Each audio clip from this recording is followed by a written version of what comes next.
Et tout de suite, je vous précise que je ne suis en rien philosophe. D'autres le sont et vont vous parler dans la journée. Je suis avant tout un clinicien vraiment de base qui a été dans les années 90 donc brutalement plongé dans le soin palliatif dans une équipe mobile pour tout dire, une équipe mobile interhospitalière. Et cette équipe, vous imaginez bien, en 1995, on ne savait pas trop ce qu'on attendait de nous. On nous avait mis là pour changer les mentalités. Et ce désarroi initial, finalement, nous a poussés à réfléchir ensemble, de fait, à la place qu'on occupait, aux missions qui étaient les nôtres, aux moyens dont on disposait, et en se demandant un petit peu où on pouvait bien aller comme ça. Alors, un des principes sur lesquels on va revenir en interdisciplinarité, c'est de disposer d'un espace-temps pour la pratiquer. C'est essentiel. À cette époque-là, vous imaginez bien que l'espace-temps de l'interdisciplinarité, il n'existait même pas dans nos têtes. Hein. Par contre, curieusement, la mise en situation nous a facilité le travail puisque vous connaissez un peu ou pas du tout les Hautes-Alpes. C'est les Hautes-Alpes. Ça monte, ça descend, c'est grand, il y a peu de population, il y a quand même pas mal d'établissements de santé. Et il a fallu qu'on aille d'un établissement de santé à l'autre, à Briançon, à Embrun, à Gap, dans le Queyras, etc. Et pour ce faire, on nous avait gracieusement offert une voiture, une Twingo, 4 chevaux. Et dans cette Twingo, figurez-vous qu'on y a passé pas mal de temps. Et sans le savoir, vraiment comme M. Jourdain faisait de la prose, nous on a fait de l'interdisciplinarité, mais sans en connaître rien du tout. Et c'est les psychos qui nous ont expliqué qu'en fait cet espace, alors je me tourne vers Hélène Brock qui va vous parler tout à l'heure, et elle me corrigera si je me trompe. En fait, on nous avait doté d'un espace interstitiel. Voilà. Alors, espace interstitiel représenté par une voiture dans laquelle on était 3 à circuler du lundi au vendredi et où on ne pouvait faire autre chose que d'échanger. Donc l'interdisciplinarité, il faut un espace interstitiel, il faut échanger. Il faut en gros pas avoir le choix. Sinon, il fallait sortir de la voiture et rentrer à pied. Voilà, je voulais vous dire ça un petit peu en introduction. Et on va rentrer dans le sujet. Enfin, on y est déjà rentré, d'ailleurs. Alors,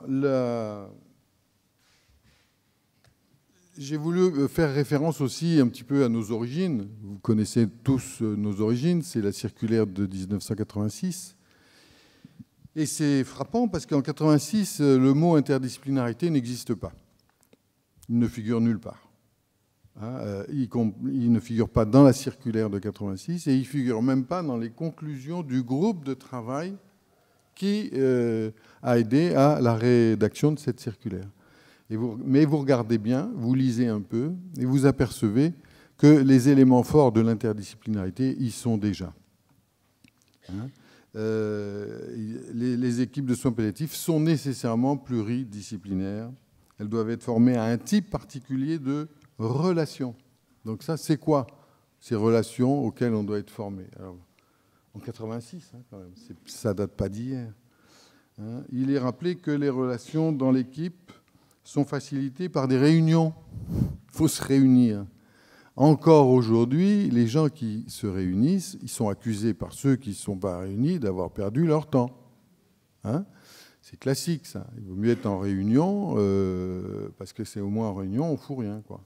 Donc vous voyez que c'était déjà fort en 86 et qu'on peut dire qu'on a fait quand même d'énormes progrès. Tout le monde se réunit tous les jours dans son service. Et on voit aussi que dans ces conclusions, on imagine bien que des soignants puissent avoir une relation un peu plus forte avec des patients et des familles que les autres, que c'est tout à fait possible, mais que pour autant, il faut pouvoir en parler et le savoir un petit peu. Ça, c'est aussi un point qui m'a paru être intéressant. La dernière phrase, je vous la laisse méditer. Alors, quelles sont les définitions qui sont venues ensuite aider un peu à clarifier tout ça? Classiquement, on a un peu opposé la pluridisciplinarité et l'interdisciplinarité. Et là, vous voyez bien que la pluridisciplinarité, c'est ce qu'on retrouve aujourd'hui dans les dossiers des hôpitaux. Vous avez déjà vu un dossier d'hôpital, hein, c'est un pavé comme ça, où il y a absolument tout, mais pour s'y retrouver, pour avoir une idée synthétique, hein, de la situation et de l'évolution de la personne, hein, qui est représentée dans ce dossier, c'est du boulot vraiment énorme. L'interdisciplinarité, c'est autre chose. C'est quelque chose qui consiste vraiment à établir des relations entre les uns et les autres. C'est essentiel et c'est ce qui va permettre de faire émerger de nouveaux outils, des nouvelles méthodes, de nouveaux concepts, sans pour autant créer une spécialité supplémentaire. C'est bien important, ça. On ne peut pas être, il ne peut pas y avoir des interdisciplinérologues, quoi. Ça, c'est pas possible, hein, mais il faut que tout le monde puisse savoir ce que c'est qu'une relation interdisciplinaire. C'est très important. Alors, pour rappel aussi, dès 1999, le Conseil économique et social, quand il s'était penché sur les soins palliatifs, avait dit « Les équipes de soins palliatifs sont pluriprofessionnelles, hein, mais interdisciplinaires et interdisciplinaires. » C'est sur ce mot-là qu'il faut s'arrêter, dans leur mode d'action. Non plus dans leur fonctionnement, hein, le fonctionnement interdisciplinaire, d'accord, mais dans leur mode d'action. Ça, enfin, je ne sais pas, moi, ça m'a questionné. Je me suis dit, qu'est-ce que c'est ça, ça veut dire quoi, ce mode d'action de l'interdisciplinarité, c'est quoi plus précisément? Alors pour ça, il y a déjà Jean-Michel Lassonnière, qui est un des pionniers de soins palliatifs, hein, qui a ouvert la première, je crois, équipe mobile de soins palliatifs en France à l'Hôtel-Dieu à Paris. Il a écrit cette phrase. Donc, l'interdisciplinarité vise à exprimer la dynamique entre les personnes qui échangent à partir de leur domaine de compétences. Il ne s'agit plus seulement d'accoler, comme dans la pluridisciplinarité, hein, donc plus seulement d'accoler des séries de connaissances, mais par le jeu du dialogue, de les mêler pour qu'elles s'altèrent mutuellement. Là, il y a un mot qui interpelle, comme on dit, dans son vécu intérieur, c'est altérer. Altération de l'état général, désaltération. Qu'est-ce que ça veut dire que ce mot-là? Alors, naturellement, enfin, à l'usage, on va dire, à l'usage, il faut savoir que l'interdisciplinarité, ben, c'est évident que ça fait appel à l'autre. Donc, c'est l'altérité, hein, altérer dans le sens l'autre. Mais ce qui signifie aussi, puisqu'il y a quand même altération de l'état général, il ne faut pas l'oublier, accepter de perdre. Hein. Dans l'interdisciplinarité, nécessairement, il faut accepter de perdre un petit quelque chose. Alors, de perdre quoi? Alors, les médecins vont perdre une partie de leur pouvoir médical, hein. Mais chaque discipline va finalement accepter de perdre une partie de ses prérogatives. On ne peut pas regarder la vie à travers le prisme des études de médecine ni des études d'infirmière.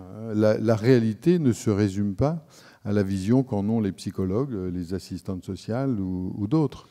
Donc il faut accepter que sa façon de voir les choses ne soit pas la seule et unique. Et alors, pour illustrer cette utilité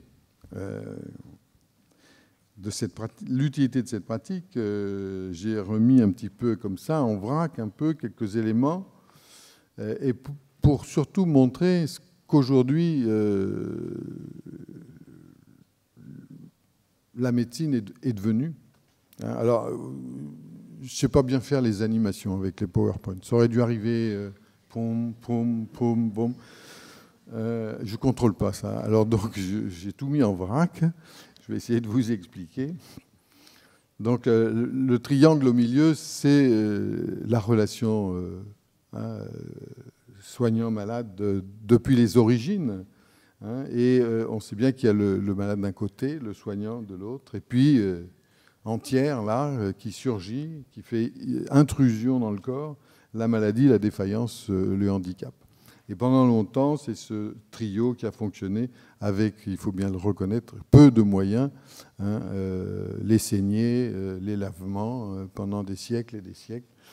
Mais on a bien senti ces 50 dernières années que tout ça avait été quand même fortement boosté par les progrès de la science, de la médecine.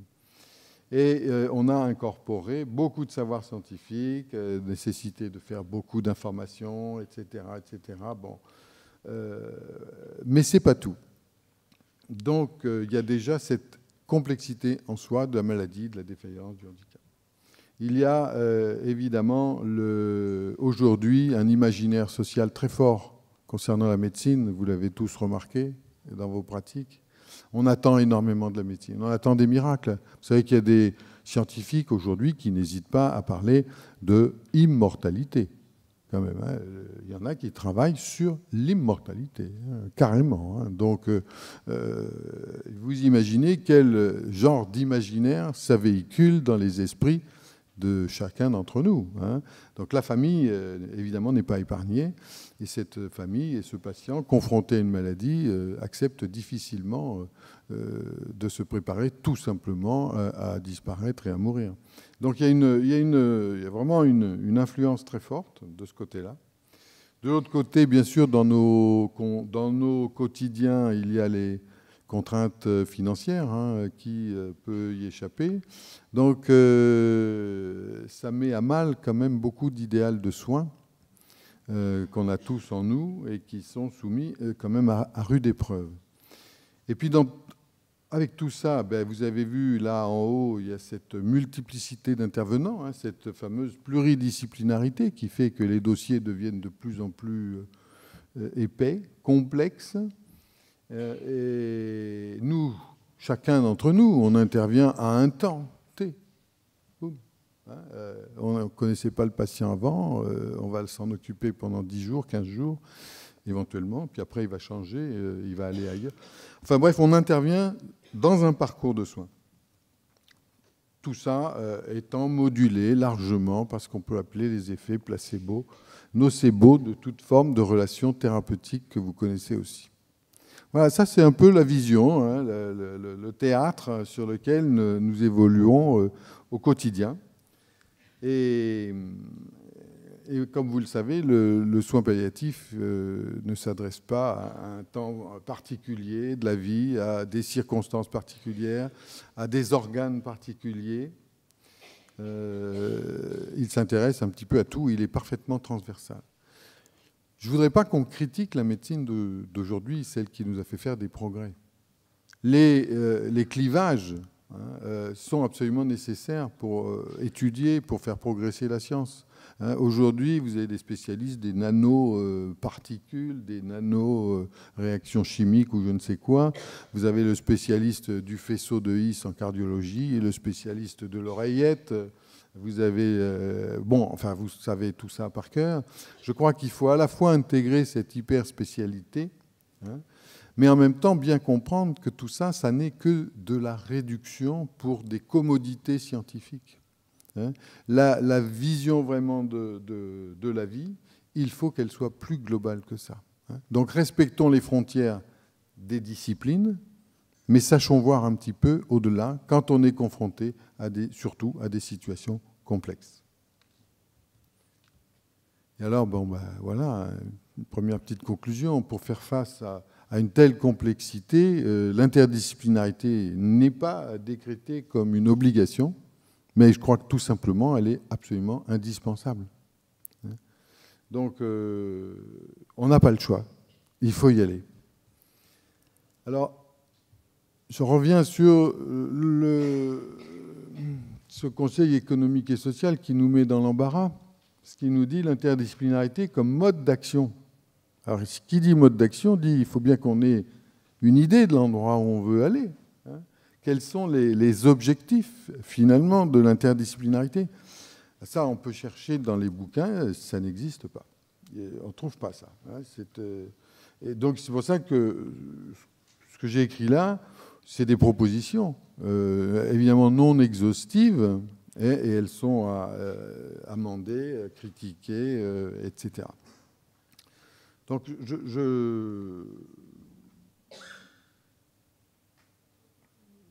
il faut se dire probablement que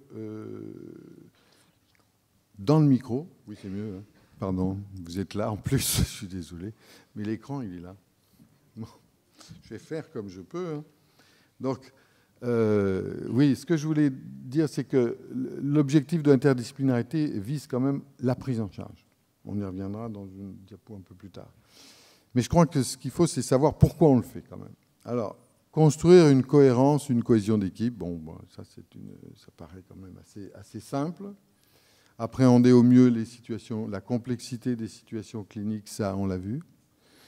Je pense aussi quand même, avec la pratique, que l'interdisciplinarité, ça prévient quand même pas mal de choses et ça contient les angoisses qu'on peut ressentir à titre de soignant dans sa propre singularité de personne. Ça permet bien sûr de dépasser le stade passionnel. Hein.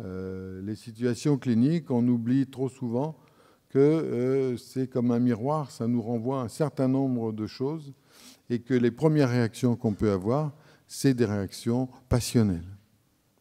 On est resté longtemps dans l'illusion qu'il fallait qu'on dépose nos identités propres un petit peu à l'accueil de l'hôpital et qu'on travaille un petit peu comme ça, sans sentiment, sans émotion, de façon, comme on disait à l'époque, très professionnelle. Soit professionnelle. Hein. Voilà. Donc tu laisses tout ça de côté. En réalité, c'est précisément l'inverse. Hein. C'est vraiment les passions qui nous font avancer. Mais en même temps, on ne peut pas rester au stade passionnel. La pratique de l'interdisciplinarité nous permet d'élaborer une pensée plus rationnelle à partir de nos passions diverses et variées. Donc, effectivement, ensemble, il nous appartient de construire donc collectivement une prise en charge intégrant plusieurs niveaux de réalité. Le niveau de réalité de l'aide-soignante, qui n'est pas celui de la kinésie ou du kinésithérapeute ou du pharmacien, etc. Donc on a des niveaux de réalité différents. Il s'agit d'en faire quelque chose de collectif. Bien sûr que, bon, hein, ça ne mange pas de pain, on va restituer sa place de sujet aux malades. En soins palliatifs, c'est quand même le b.a.-ba. Je pense quand même que l'interdisciplinarité y contribue réellement. Comme l'a dit par ta bouche Catherine Perrotin tout à l'heure, hein, il faut, au préalable, accepter le doute, mais le doute comme moteur de créativité. Et ça, je pense que c'est important de se dire que quand on est en situation de doute, on n'est pas en échec. Hein. On n'est pas en échec quand on est dans le doute. On est plutôt dans la réalité quand même. Hein. Parce qu'il y a beaucoup plus de choses qu'on ne connaît pas que de choses qu'on connaît. Même si on a fait quelques petits progrès depuis le Moyen-Âge. Mais on peut imaginer ce que seront les acquis scientifiques, les savoirs des gens qui vont nous succéder dans 100 ou 200 ans. C'est inimaginable. Et parce que tous les jours, on en apprend. Hein. Donc je crois que le doute doit devenir une valeur, hein, à condition d'en faire quelque chose. Hein, voilà. Et enfin, je pense que cette interdisciplinarité, sa pratique, ça vise aussi à restaurer quelque chose de très important, hein, comme un lien de confiance entre les gens qui la pratiquent, mais au-delà aussi, entre l'équipe qui pratique et le patient, et également avec les familles. Alors, pour tout ça, vous avez compris, il faut aller de l'individuel au collectif. Et ça, ce n'est pas une mince affaire. Hein. Vous savez, l'équipe de foot, elle ne gagne pas tous les jours en France. Hein. Donc, c'est vraiment le respect des identités individuelles qui va permettre de construire un collectif un peu sérieux. Et pour rappel, vous savez que le tout est supérieur à la somme des parties qui le composent. C'est une vieille vérité scientifique qui n'a toujours pas été démentie. Cette pratique interdisciplinaire, elle est là justement pour exprimer ce désir de dépassement de nos frontières professionnelles, et en garantissant tout ce qu'elle garantit, comme on l'a vu sur la diapo précédente.